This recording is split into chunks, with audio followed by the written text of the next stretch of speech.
Xabi Alonso və Real Madrid yollarını ayırdılar. Ya Xabi Alonso'nu istefaya göndəriblər, ya Xabi Alonso özü komandadan gedir. Sən eldirəm artıq 75 dənə ayrı-ayrı xəbər oxumuşam və beynim qarşı baxımdan ona görə də fərq etmir. Xabi Alonso Real Madriddə yoxdur və təbii ki bu 2026-cı ilin ilk böyük bombasıdır və onu mütləq şəkildə burada ali futbolda müzakirə etməliyik. Çünki bunun nəyə görə baş verdiyini, bu məntiqli bir şeydir, məntiqsiz bir şeydir. Perez yenidən baş xarab olub, yoxsa olmayıb. Niyə görə bunlar baş verdi kimi suallara cavab tapmaq üçün biz sizinlə bax belə müzakirə aparmalı olacağıq. Ona görə də əgər nəsə yiyirsinizsə, içirsinizsə nuş olsun, biz isə başlayaq. Bu led 8-ci dəfədə yazıram.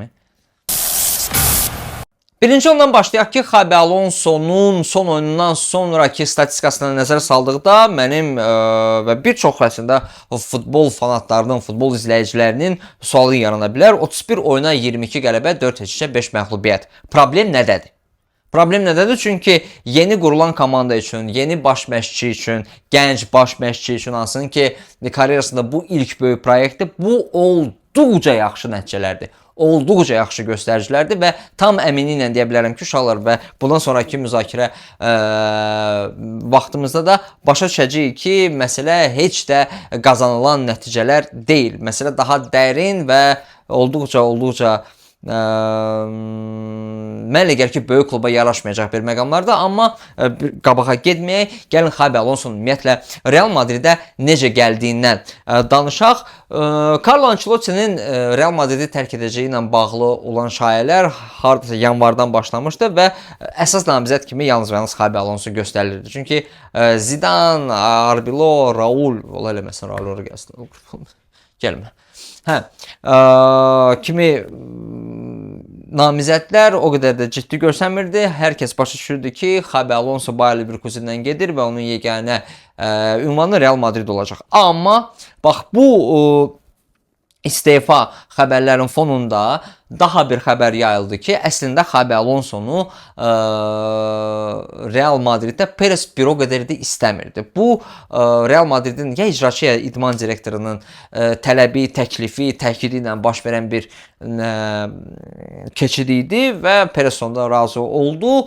Xabi Alonso komandaya gəldi, amma ancaq lakin gəlin tarixə biraz qayıdaq. Biz çox gözəl bilirik ki, əgər Perez kimisə istəmədən Real Madrid'ə gətirirsə, onun üzərindəki olan təzyiq, diqqət və ona qarşı olan tələbkarlıq 1-5 artır. Bu fikri yaxşıca ağlınızda saxlayın. Xabi Alonso gələn kimi heç bir hazırlıq keçmədən birbaşa olaraq yollanır klublar arası dünya çempionatına. Burada yarı finalda 4-0 hesabından PSG-yə məğlub olaraq öz deməli gedişini burada dayandırır, amma 2-3 pozitiv məqam var. Birinci məsələ ondan ibarət ki, Arda Güləri biz start heyət futbolçusu kimi görməyə başladıq və o olduqca yaxşı təsir bağışladı. Digər tərəfdən Xabi Alonso komanda ilə tanış oldu və hər hansı bir ideyaları var idisə onları öz ağlında artıq püxtələşmiş kimi görsəndi və üçüncü məsələ Gonçalo Garcia idi. Hansı ki uzun müddət ki Real Madridin heyətində keyfiyyətli Real Madrid yetirməsi yox idi. Raul Asensio sağ ol, amma Gonçalo Garcia həqiqətən də bu turnirdə olduqca yaxşı çıxış etdi və daha sonra birinci komandaya dəvət aldı. Bütün bax bu yay dönəmini qoyuruq qırağa. Mövsüm başladı və mövsüm öncəsi Xabi Alonso'nun böyük bir problemi var idi və o problem indiyə kimi də aktual qalır və bundan sonraki olan baş məşqçilər üçün də aktual olaraq qalacaq. Vinicius və Mbappe bu iki futbolçunu tarix ilə gətirib ki, bir meydanda evləndirmək mümkün deyil. Nəyə görə? Çünki Mbappe'nin gəlişindən öncə bu komandanın əsas siması, lideri Vinicius idi. Mbappe gələndən sonra bütün bu diqqət və belə deyək, hype özlərinə götürdü. Üstəlik olduqca məhsuldar bir oyun keçirdi və təbii ki, belə olduğu halda ikinci plana düşən Vinicius Kylian Mbappe'nin komandaya gəlişini heç cürə pozitiv qəbul edə bilməzdi və bu öz növbəsində öz əksini meydanda da tapırdı. Ona görə də bu iki futbolçu öz aralarında normal bir tandem yarada bilmirdilər ki, ona görə də bax bundan sonraki bütün bax silsiləli hadisələr baş verməyə başladı.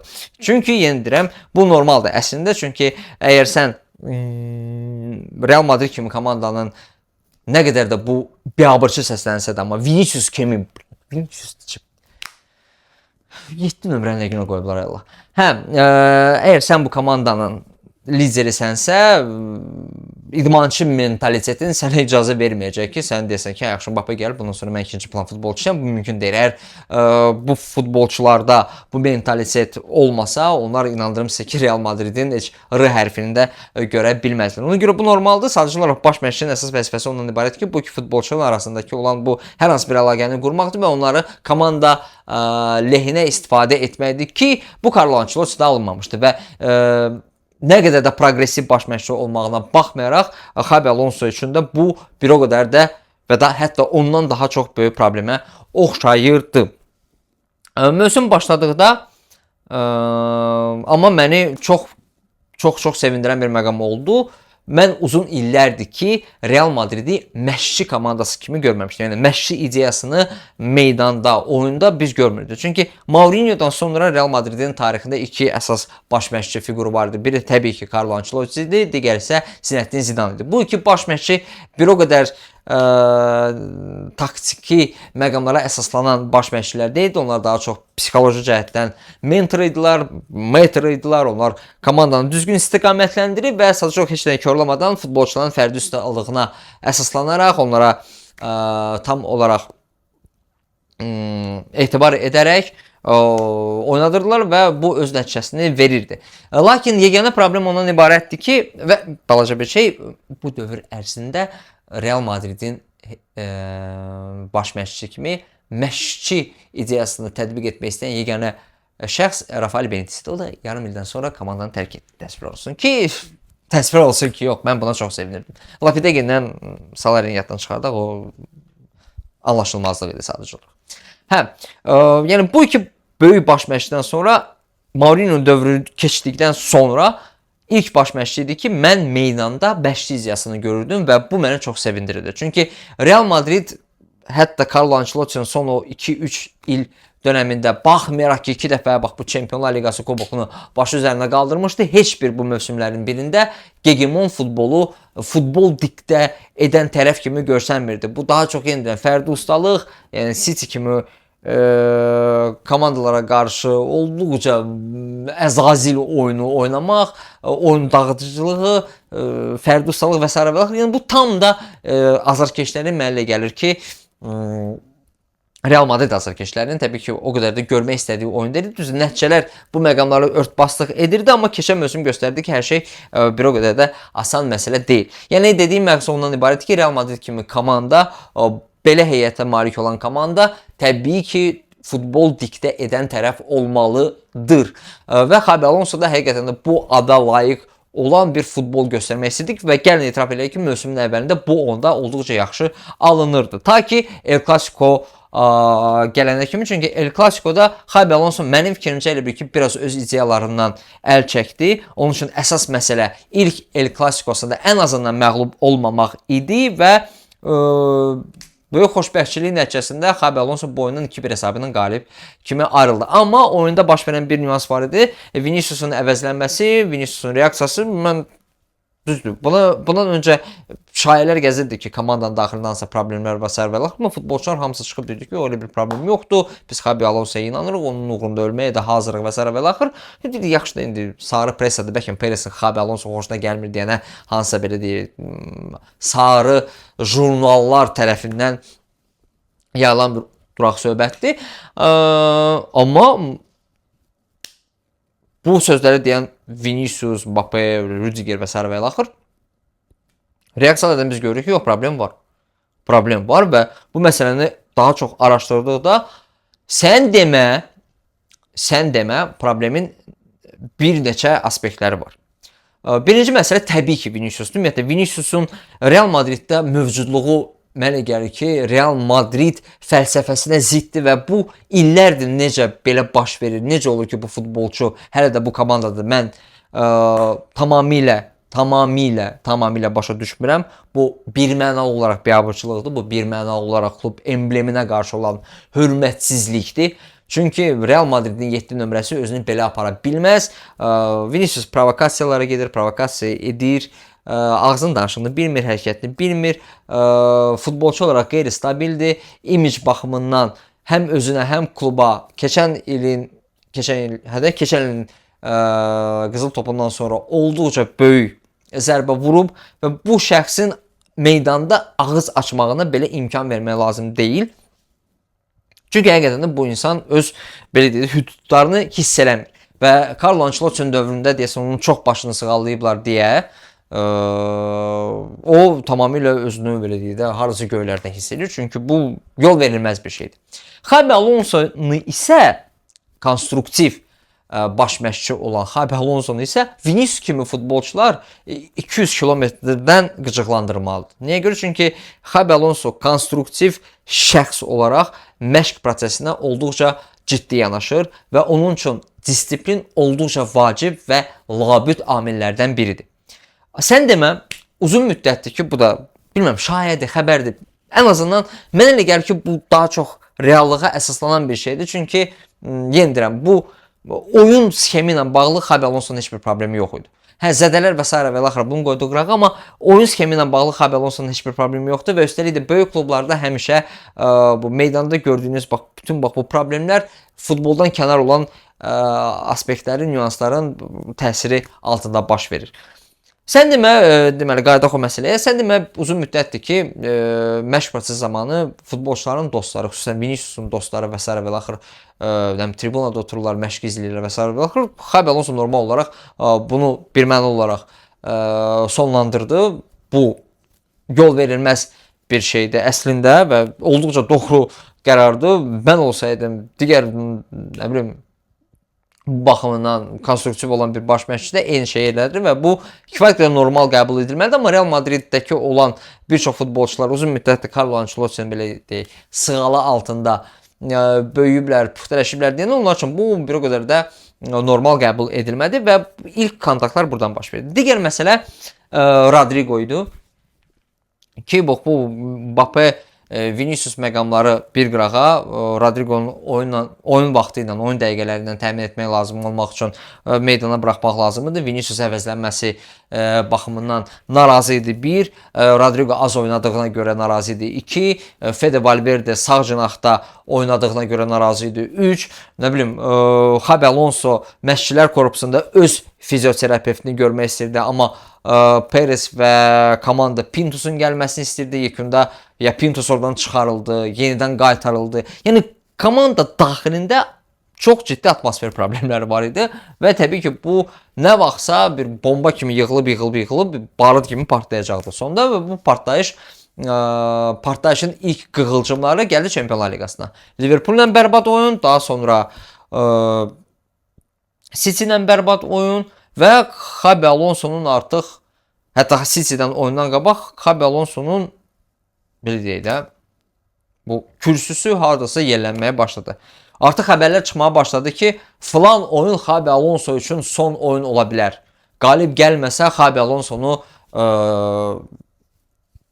komandadan göndərəcək. Bu baxın, xəstəsiz, təzə baş məşqçidir, imkan verin, komanda qurulur, normal bir şeydir bu. Birinci mövsüm təbii ki, çətin olacaq. Heç kim Xabi Alonso'dan ilk dövrdə treble gözləmir. Real Madrid ümumiyyətlə heç vaxt treble qazanmayıb. 120 bilet neçə ildir? 123 il ərzində bu komandanın treble yoxdur. Sakitləşin. Nəsə ki, bu xəbərlər getdikcə çoxalmağa başladı.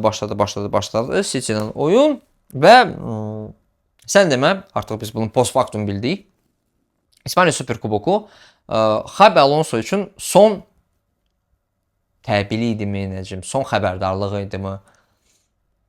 Atletico'nun oyun qalibiyyət kifayət qədər normal bir oyun idi. Mbappé bu oyunda iştirak etmirdi zədə səbəbindən. Gonçalo Garcia özünü çox gözəl göstərdi. Rodrigo özünü çox gözəl göstərdi. Bəli, Atletico'nun hətta oyunu qalib kimi bitirmək şansları vardı, amma Real Madridin də bir neçə kəsərli 100%lıq epizodları var idi ki, onlar da qola çevrilsəydi, məncə Real'ın finala vəsiqə qazanması olduqca normal bir şey idi. Uşaqlar, normal idi bu. Finalda Barcelona gözləyirdi. Hansı ki, Atletico'nu 5-0 hesabla darmadağın etmiş, düzdür, indi Atletico vurmayan bir mən qalmışam desən. Və bu həqiqətən də göstərici olmalıydı. Və Xabi Alonso ilk El Clasico'dan fərqli olaraq bu oyunda futbol göstərmək istəyir. Lakin ideya biraz bəs idi mənim fikrimcə. Əks hücumlar, əks hücumlar, əks hücumlar, əks hücumlar. Çünki Real Madrid topla oynaya bilmir. Real Madridin yarım müdafiəsində elə bir futbolçu yoxdur ki, bu topun kontrolunu, topa nəzarəti təmin etsin. Baş verən verdi. Barcelona 3 hesabı ilə qalib gəldi. Və o mükafatlandırma mərasimində biz bir şey gördük. Və mən şokdaydım. Tam səmimi şokdaydım. Çünki Xabi Alonsonun beynində olan ideya böyük kluba yaraşan bir ideya. Fərqi yoxdur. Sənin rəqibin necə oynayıb, nə oynayıb, bu sənin əzələ rəqibindir. Mövsüm əsasında siz bunlarla 75 dəfə qırışmısınız. Oyundan sonra Kubarsi sənə nazarkeşlər və belə şeylər göstərir və s. və axır. Sən böyük klub olaraq öz statusunu, öz hegemonluğunu, nə bilim, öz zadəganlığını göstərməlisin. Yəni, məğlub olmağı da bacarmaq lazım. Xabi Alonso ondan sonra Real Madridi dəvət edir ki, onlar Barcelona üçün çempionluq dəhlizində etsinlər. Kylian Mbappé sonra rədd onları. Onlar kimdir ki, biz onlar üçün dəhliz falan deyir. Və bu mənə gəlir ki, artıq baş verən bütün bu söz-söhbətin ortasında Xabi Alonso üçün son damcaydı. Həm Xabi Alonso üçün son damcaydı, çünki yeniden olacaq konstruksiya və xarakter olaraq çox ciddi olan Xabi Alonso üçün bu yanaşma bu boyda cəmaatın içində qəbul edilməz idi. O bunu artıq yeyə bilməz idi, mənə gəlir. Və bu daimi məqamlar onu yordu. Digər tərəfdən isə Florentino Perez, hansı ki, heç bir halda Xabi Alonso'nun komandada qalmağını da belə istəmirdi. Mən bilmirəm əslində, bu doğrudan da istefaya göndərilmədi, yoxsa Xabi Alonso girdi, Perez yandı ki, uşaqlar. Öpürəm, sağ olun. Amma mən